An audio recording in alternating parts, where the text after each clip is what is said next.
Hi friends, ஐநர் துணையில் நாளைக்கு என்ன நடக்க போகுதுன்னு பார்க்கலாம். வாங்க வீடியோக்குள்ளே போகலாம். நம்ம சேனலை இன்னும் சப்ஸ்கிரைப் பண்ணாதவங்க சப்ஸ்கிரைப் பண்ணிக்கோங்க. நிலா காலேஜில் பிரின்ஸிபல் பார்க்குறக்காக கொஞ்சம் நேரம் வெயிட் பண்ண வைக்கிறாங்க. அந்த கேப்பில் அங்கே வேலை செய்கிற அட்டெண்டர் நிலாவோட அண்ணனுக்கு ஃபோன் பண்ணி, சார் உங்கள் தங்கச்சி தான் இங்கே வந்திருக்காங்க, அவங்க சர்டிஃபிகேட் எல்லாம் தொலைஞ்சிருச்சு, திருப்பி வேணும்னு சொல்லி கேட்டு வந்திருக்காங்க சார் அப்படின்னு கேட்குறாங்க. அதுக்கு அவங்க அண்ணன் கேட்குறாங்க, நிலா மட்டும் வந்திருக்காளா, கூட யாராவது வந்திருக்காங்களா அப்படின்னு.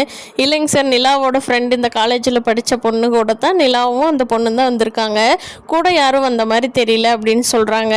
இதை கேட்டதும் அவங்க என்ன வேகமாக கிளம்பி அவளை நம்ம வீட்டுக்கு எப்படியாவது கூட்டிகிட்டு வந்துடணும், இன்னும் சூர்யா கூட ஆஸ்திரேலியா போகாமல் தான் இங்கே வெயிட் பண்ணிகிட்டு இருக்காரு, அதனால் அவளை கூட்டிகிட்டு வந்துடலாம் ஒரு வழியா அப்படின்னு சொல்லிட்டு வேகமாக கிளம்பி போகிறாங்க. அவங்க கிளம்பி போகிற நேரத்தில் நிலாவும் சர்டிஃபிகேட் வாங்கிட்டு வெளியில் போகலாமான்னு சொல்லிட்டு கிளம்பி வெளியே வர்றாங்க. அப்போ கரெக்டாக அவங்க அண்ணன் போய் சர்டிஃபிகேட் வாங்கி, என்ன நாங்கள் மட்டும் வேண்டாம், எங்கள் சர்டிஃபிகேட் மட்டும் உனக்கு வேணுமோ, என்ன நினச்சிட்டு இருக்க, நாங்கள் வேண்டான்னா இதுதான் வேண்டாம், போய் இது இல்லாமல் நீ என்ன பண்ண முடியுமோ பண்ணிக்கோ அப்படின்னு சொல்லிட்டு வாங்கி துண்டாக கிழிச்சு போட்டுறாரு. இந்த சண்டையை பார்த்துட்டு சோழனோட அப்பா கார்லேருந்து வேகமாக வெளியே எந்திரிச்சு நிலாவை காப்பாற்றலான்ட்டு வெளியே எந்திரிச்சு வர்றாங்க. அப்போ நிலாவோட அண்ணன் அதை கிழிச்சு போட்டது மட்டும் இல்லாமல் நிலாவை இழுத்துட்டு போய் காரில் ஏற்றிக்கலாம் அப்படின்னு சொல்லிட்டு பிடிச்சி இழுத்துட்டு போகிறாரு. அப்போ சோழனோட அப்பா விடுவனான்னு சொல்லி நிலாவோட அண்ணங்கிட்ட சண்டை கட்டி, நிலாவை பத்திரமா காரில் ஏறுமா, நம்ம போகலாம், நீ பார்த்துட்டு இல்லாமா கிளம்பு போகலாம், இங்கே இருக்க வேண்டாம் கொஞ்ச நேரம் கூட, ஏறுமான்ட்டு காரில் ஏற்றி விடுறாரு. அப்போ நிலாவோட அண்ணனுக்கு காரில் வச்சுருந்த கத்தி எடுத்துக்கிட்டு சோழனோட அப்பா வயிற்றுல ஓங்கி குத்திடுறாரு.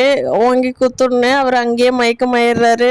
வேகமாக அந்த வாடகை கார்லேயே எடுத்து கூட்டிகிட்டு போய் ஹாஸ்பிட்டல் அட்மிட் பண்ணி சோழனுக்கு சேரனுக்கு எல்லாருக்கும் இப்படி நடந்துருச்சுங்கண்ணா அப்படின்ட்டு ஃபோன் பண்ணுறாங்க.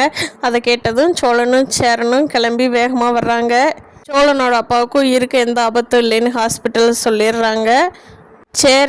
சோழன் போலீஸில் கம்ப்ளைண்ட் கொடுக்குறலாமான்னா, நம்ம அப்பாவை இவங்க எப்படி குத்தலாம், இவங்களை குத்துறக்கு என்ன ரைட்ஸ் இருக்குது அப்படிங்கிறாங்க. அதுக்கு சேரன், இல்லைடா வேண்டாண்டா, நம்ம அப்பாவுக்கு ஒன்றும் ஆகலையில்லை, அவங்க பொண்ணு வந்துட்டாங்கிற கோபத்தில் இருக்காங்க, வேண்டாண்டா, இன்னும் நிலாவை நம்ம பிரச்சனையில் எக்ஸ்ட்ரா மாட்டி விட்ட மாதிரி ஆயிர போகுதுடா சோழா, வேண்டாம், நம்ம வீட்டுக்கு நம்ம ஊருக்கே அப்பாவை கூட்டிகிட்டு போயிடலாம் அப்படின்னு சொல்லிட்டு இருக்காங்க. நிலாவுக்கு நம்மனால இவருக்கு இப்படி ஆயிடுச்சு அப்படின்ட்டு அவர் மேலே கொஞ்சம் பாசம் வருது. இவ்வளோ நாள் அவரை பார்த்தா பயந்துக்கிட்டு இருந்த நிலா இப்போ தான் தெரியுது, நம்ம யாரை பார்த்து பயக்கணுமோ அவனை பார்த்து பயக்கல, இவரை பார்த்து பயந்துட்டு இருந்தோமே அப்படின்னு யோசிச்சுட்டு இருக்கிறாங்க. பார்க்கலாம் ஃப்ரெண்ட்ஸ், இனி வரப்போகிற நாட்களில் என்ன நடக்குதுன்னு. இந்த வீடியோ பிடிச்சிருந்தா லைக் பண்ணிக்கோங்க. தேங்க்யூ.